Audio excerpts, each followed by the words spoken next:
سلام او درنښت مې ومنئ. نر او نارینه څه معنا او څه مفهوم لري؟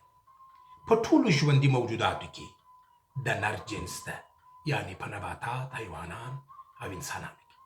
چې په نباتاتو کې ماده جنس ثمر لرونکې ده، لکه میوه لرونکې درخت ده یا میوه لرونکې درخت دی. چې نر درخت بیا میوه نه ورکوي.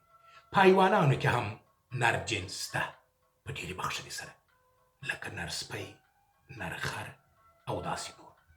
خو دا د فضیلیت په معنا نه ده چې یو موجود دی فقط نر وي.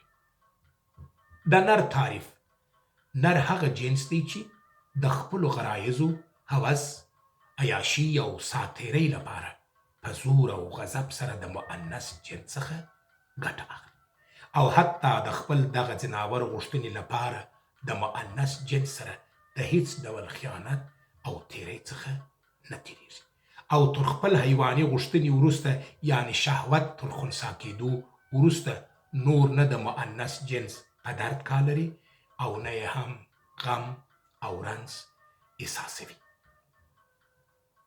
نه د مؤنث جنس عزت او حیثیت ارزښت ورته لري. دغه د نر تعریف دی چې اکثره ایوان صفته کسان ځان نر بولي.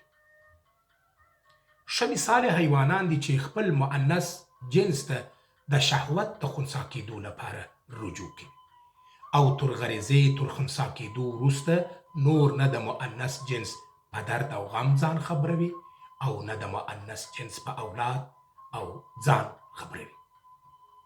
که چیرې یو انسان هم د ښځې په اړه داسې فکر ولري، نو دغه کس حیواني خوی او صفت لري.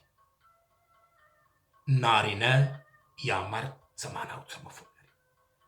نارینه بیا هغه څوک دی چې خپل نفساني خواهشات او شهواني غوښتنې د مینې، عاطفې، ملاتړ او خیر رسونې لپاره قرباني کوي، یعنی خپل پر شهوت کنټرول لري. یوه ښځه د خپل شهوت د خنثی کېدو لپاره د هوس او ساتیرۍ ابزار نه بولي، بلکې ښځه د احترام او مهربانۍ مظهر بولي، چې د مور رښتینی مقام پیژني، د خور حقوق پیژني، د لور فضیلیت پیژني، د میرمنې مقام او حیثیت پیژني، او ځان د میرمنې د عزت او ملاتړ په وړاندې مسؤل او مکلف ګڼي، او خپله میرمنه خپله ملکه بولي، ځکه دی یو سلطان غوندې نارینه دی، نه یو حیوان غوندې نر. سوکاله اوسئ.